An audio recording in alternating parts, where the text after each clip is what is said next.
اللهم صل على محمد و आल محمد वअज्जिल फरजहुम। जीअं त दोस्तो असां मच्छी जे लाइ निकितासीं कल्ह खां ऐं हींअर ॿियो दिहाड़ो आहे। असां तक़रीबन 700 बपोल ते पहुता आहियूं ऐं अपोज़िट साइड आहियूं असां। असुल मच्छी पहिरीं साइड हलंदी आहे। असां चयोसीं त होॾां खां कुझु जेका आहे माण्हू अचनि वञनि था सो खुलासे ऐं ख़ाली रोड सां हलिजे। ऐं हेॾो वरी फसल हुया, कुझु मंज़र हुया बनियुनि जा जेके असां तव्हांखे ॾेखारण जे लाइ आयासीं। ऐं हीअ तव्हां ॾिसो त मौला हुसैन अलैहिस्सलाम लबैक या हुसैन लबैक या इंशाअल्लाह हे मुख़्तलिफ़ मोमिन हली रहिया आहिनि मौला हुसैन जे शहीदनि खे भेटा ॾियण जे लाइ, उन्हनि खे सलाम ॾियण जे लाइ। ऐं हलमिन नासिरिन यंसुरना जी सदा ते लबैक चवंदे मौला जे तरफ़ वञी रहिया आहिनि। ऐं असां बि जेको आहे मांझांदो हिकिड़े मोमिन जे घर करे निकिता आहियूं हींअर। ऐं अल्हम्दुलिल्लाह उमेदु आहे त तक़रीबन 7 खां 8 किलोमीटर हली करे बाद में राति जो स्टे कंदासीं।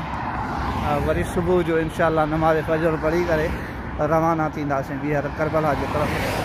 ऐं इरादो इहो कयो आहे त 10 मुहर्रमुल हराम जे सुबुह जे टाइम ते न त 10 मुहर्रमुल हराम जे ॾिहाड़े जेको आहे करबला में पहुचंदासीं।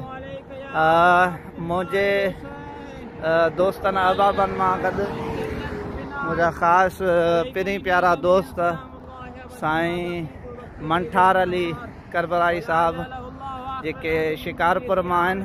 ऐं उनखां अलावा साईं शिराज अली जाफ़री साहिबु उहे बि शिकारपुर मां आहिनि। ऐं तमामु दोस्तनि अहबाबनि खे असां यादि रखूं था। हीअ विख जेको पैदल ज़ियारत करे थो जो यकीनन एतिरो सवाबु आहे जो असां सोचे नथा सघूं त केतिरे क़दरनि जो अजरो सवाबु आहे। घटि में घटि जेको अजर आहे उहो हिन जा हिकु विख क़दम खणण ते उन जा माक साबिक़ा तमामु गुनाह अलाह तबारक व तआला माफ़ करे थो छॾे। जीअं त दोस्तो असां हली रहिया आहियूं। मूं सां गॾु आहे साईं मंठार अली करबलाई मौला हुसैन जो अज़ादार पंहिंजे सिमा आहे साईं शिराज अली जाफ़री साहिबु शिकारपुर मां। ऐं असां हली रहिया आहियूं करबला जे तरफ़ ऐं शहीदनि खे सलामी पेश करण जे लाइ।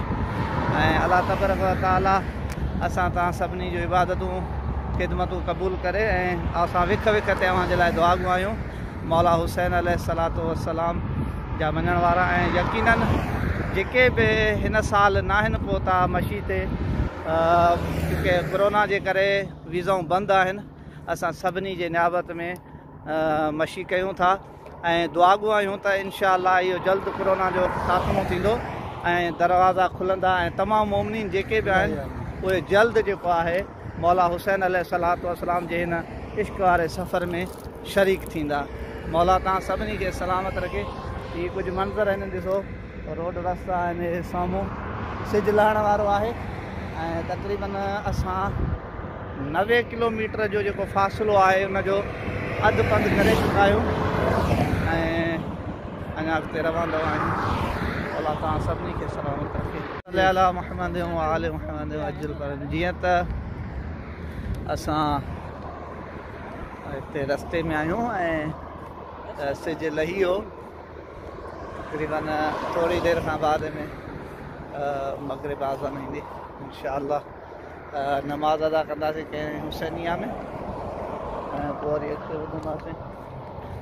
हीअ ॾिसो तव्हां हे लुक जेको ख़ासि करे ही मंज़र तव्हां ॾिसो। बेशक इमाम हुसैन अलैहिस्सलातु वस्सलाम खे सलामी पेश करण वारा हली रहिया आहिनि। अला मुहम्मद व आल मुहम्मद वअज्जिल फरजहुम आल मुहम्मद। जीअं त असां हींअर पहुता आहियूं हिकिड़े हुसैनिया में कंहिं मोमिन जे घर। ऐं चूंकि मग़रिब जी आज़ान अचण वारी आहे त सोचियोसीं हिते नमाज़ वग़ैरह पढ़ूं ऐं वज़ू करे इन्हनि वेलकम बि कयो आहे ऐं चयो अथनि त भले तव्हां राति रहो हिते।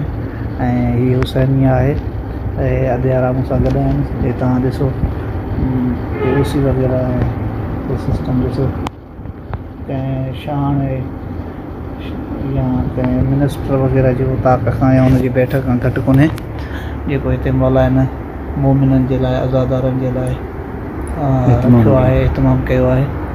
एसियूं वग़ैरह पंखा वग़ैरह लॻल आहिनि ऐं इंशाअल्लाह हिते नमाज़ वग़ैरह बि पढ़ंदासीं। उन खां बाद में जिते नगर न्याज़ नसीब थियो त ठीकु आहे, अगरि राति रहणी पई त ॾिसंदासीं संगत जी जेका सलाह। उन खां पोइ असां रवाना थींदासीं अॻिते। उमेदु आहे त तक़रीबन 10 या 11 ताईं अञा मशी कजे ऐं उन खां पोइ राति जो स्टे कजे, क्योंकि ॾींहुं गरम हूंदो आहे इलाही, हिते गर्मी घणी आहे।